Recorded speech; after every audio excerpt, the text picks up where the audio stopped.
Ladies and gentlemen, boys and girls, children of all ages, salty sea dogs and filthy landlubbers, welcome to the Smugglers Scuttler. Now this race spans a half marathon from Land's End and it goes all the way out to Cape Cornwall on the southwest coast path and turns around and goes all the way back. You will be picking up items of contraband which you'll have to take all the way back to the end. Now it's important that you do this because you won't be getting a medal if you don't. It's completely unnecessary, but it is for my shits and giggles, as is lots of things in this event. Now the race starts at Peel Point at Land's End, which is south of the signpost and next to the first and last house in England. Now this is not the first and last pub in Sennan. Please do not go there like people have done in previous years. The event goes past the Mayan Watchtower upon Mayan Cliff near Sennan, which is where you will see the remains of the RMS Mulheim shipwreck, left abandoned since 2003. And then you will veer off the beaten track to take it in on the way out and on the way back in. That's also pretty unnecessary, but come on, it's an actual shipwreck. You'll head from there to Sennan Cove and through 2 car parks and then into sandy and lumpy dunes. You'll then head on to the technical Gwynfor and its beach, which is obviously right behind me. You will cross this twice. But that's not the only thing you'll be crossing twice neither. You'll also be running up the infamous Gwynfor steps too.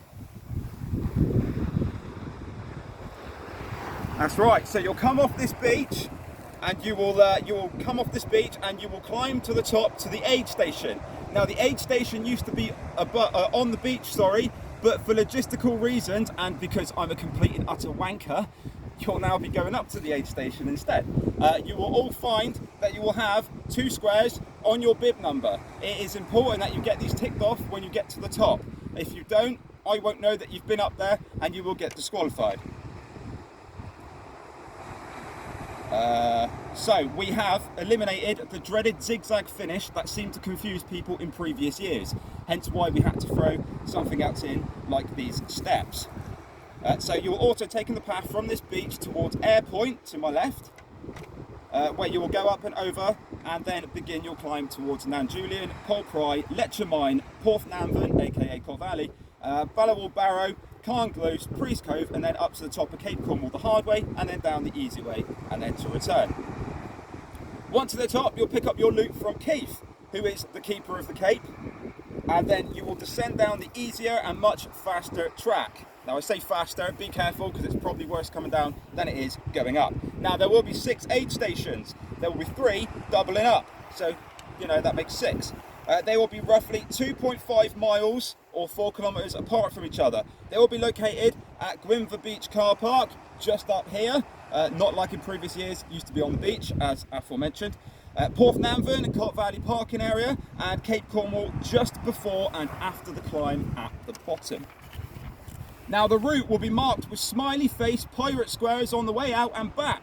There will also be red biodegradable tape in places where you could go wrong and some arrows only. There will also be some wanted posters out there as well, again just for shits and giggles. There is also the original Southwest Coast Path signage that you can follow. The route is waymarked by the acorn and a yellow arrow directly underneath said acorn. See to the left one way, see to the right the other. You can't go wrong, but no doubt some of you will. There will be support from experienced crew in between the manned aid stations. Also, you will never be alone out there. This is designed to be a fun and challenging experience and is technical in quite a few places, especially around Air Point, which is that way, where you will be climbing and scrambling as you get up and over the rocks, not to mention these pointless steps. Now it's been 2 years since we've held this event, due entirely to COVID obviously, so I want to thank not only all of you but also our fantastic business support too. The Land's End Hotel for putting us up, and the Land's End Landmark obviously who own the hotel, Tracy Waite, personal trainer who was out sweeping the course with Sarah Newin, Battlefit, Wyford, and also the amazing Cadroya project from Golden Tree Productions. If you haven't checked that out yet, it's only 220 quid to buy yourself a plaque. Go check out the Cadroya project. Will Coleman is awesome. Also, I would like to say a big thank you to the National Trust and also Amiga Medical, Cameron, who is looking after us on the day as well. Deserves a big pat on the back.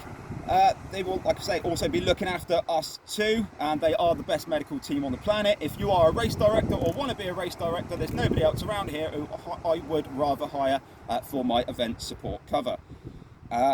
So, going back to the event itself and going back to the loot, there are some coins at the loot station with a sticker of Timmy on them. If you manage to bring one back to me, then that means you will gain a free entry into next year's event.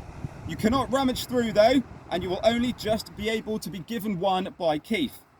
Like I say, if you are lucky, let me know, send me an email, and you will gain free entry into next year's race. Now, if you are unwell on race day, then do not run. Do not turn up if you've experienced any symptoms of COVID in the 14 days before the race day, or been in contact with anyone showing symptoms in those 14 days either. You will hopefully have now read the rules and regulations of our COVID procedures. They are in the pre-event guide. If you haven't read them, then I suggest you do so. If you've not received the pre-event guide, please don't ask me, just ask a friend who has. Dress for the weather too. Whilst there is no mandatory kit, it's always better to pack sensibly. You'll find the advisory kit in said event guide. There is no bag drop this year. You're responsible for where your gear ends up. This is because we need to keep maximum space near the finish, as we have a timing vehicle, as well as our own vehicle, and we will need space for medical vehicles if needed. And we would like to keep space also for social distancing. Also, at the last race, some bin low closed the bag drop van and it locked inside with everyone's kit inside of it, as well as the keys, so we couldn't open it. So that's one less thing for me to worry about at this race. You may want to think about keeping your gear in your car or the vehicle that you arrived in, or the one that you intend on leaving in. Now, there are no entries on the day. On the day, you will be asked to produce identification. People sometimes run in other people's names. Please do not do this. It is for your own safety. If we don't know who you are and you don't have any ID, then you won't be running. It's as simple as that. Now, imagine having a heart attack and nobody knowing who you are. Who do I contact? I can't pull that name out my arse, can I? So don't do it. There is space on the back of your numbers to write down all of your info. It makes it easier to identify a corpse if we need to. Now, race director numbers are on the back of all race bibs. Do not fold your numbers, and please keep them visible at all times on the front. The front. Now, when you approach the aid stations, you must wear a face covering. A snood or buff or like will count, but you'll need to double it up if it's a buff, i.e. fold the fabric back over itself. You will need to use hand sanitizer when you take anything from the tables, and you'll be instructed to maintain a safe distance away from each other when doing so, and when waiting to grab food and or hydration. Now, your food will still be in packaging, and it will be your responsibility to take the food out of the packaging itself. This will prevent others from touching the food that you want to eat. And to be honest, this promotes greater all-round general health and hygiene, even without a global pandemic. Now, if you've pissed on your hands and you've dipped in for the Haribo, the next person behind you is now eating your piss. Imagine that. Nice. Now, you may want to use your sleeves when you pull yourselves over stiles, and to open gates just to minimise touching surfaces that others have also touched. Headphones are allowed, but you must be able to hear martial instructions and runners behind you. Please overtake runners responsibly, and please move out of the way for faster runners, and safely and when safe to do so. Please respect those who are quicker than you, and please respect those who are slower than you. We're all here for the same purpose, just to have a laugh and have a day out at the seaside with your mates. Cape Cornwall is an example of a place where you will want to try to social distance yourself. Please stick to the right on the way from Priest Cove to the Cape, and on the left on the way back out. As it's an out and back event, you'll be crisscrossing each other on narrow paths and steps and climbs. Now, it is inevitable that you will not have the space required to maintain social distancing throughout the entirety of this event. You are, however, asked to please respect other people's space around you, as and where you can. Now, it's vital that we do not crowd each other. The Go in the Step section behind me, or rather in front of me, and behind Sally, this section is used by the general public, dog walkers, surfers, you name it. Please help to give them the space, and also please be kind. Please don't be annoyed because other people may seem to be in your way, and you want to do this as quick as possible. It's inevitable that people will be in your way. Even runners will probably be in your way. Just smile at people if they're annoyed by you. Also, absolutely, there are no dogs allowed on this race. So if you're thinking of bringing a dog, unfortunately you cannot, due to social distancing. You can view all of the COVID procedures in your event guide, as I've said, You must follow the test and trace rules. You must either return the test and trace form which was sent to you, or use the NHS app with the QR code. It is mandatory. You cannot register until you do so. One of those two options of check-in will be accepted. Failure to do so means you will not be running. Now you should already be aware of what wave you are running in. If you don't, then you will do when you see it on your race number, because it will say wave 1 or 2, 3, 4, 5, 6 or 7. The waves will go off every 5 minutes promptly from 10 a.m. until 11:30 a.m. It's every 5 minutes promptly from 10 a.m. to 10:30 a.m. You cannot move into another wave just because your mate or your missus is in it. It is alphabetical. Makes it easier for us, and quite honestly, most of those who say they'd finish in a certain time generally don't anyway. I will be starting each wave of 25 runners, so I will know what wave you should be in. All you'll do if you manage to get away with it is just screw up your time. I'd like everyone to be in a position where they would all go off together, but it's the new normal and all that bollocks, so, you know, here we are. We won't be having distance markers on the start this year. The path where you'll be starting is too dusty for temporary spray paint, and it always gets too windy for cones. So I will be relying on you to keep a little bit apart from each other and wear masks on the start line. Masks or face coverings / buff, whatever you've got to cover your face. Please don't do that, because you look like a dickhead. Use a mask. You will all receive pouches for your contraband, which will be attached to your numbers at registration, along with an OS Explorer 102 section of map which covers the route.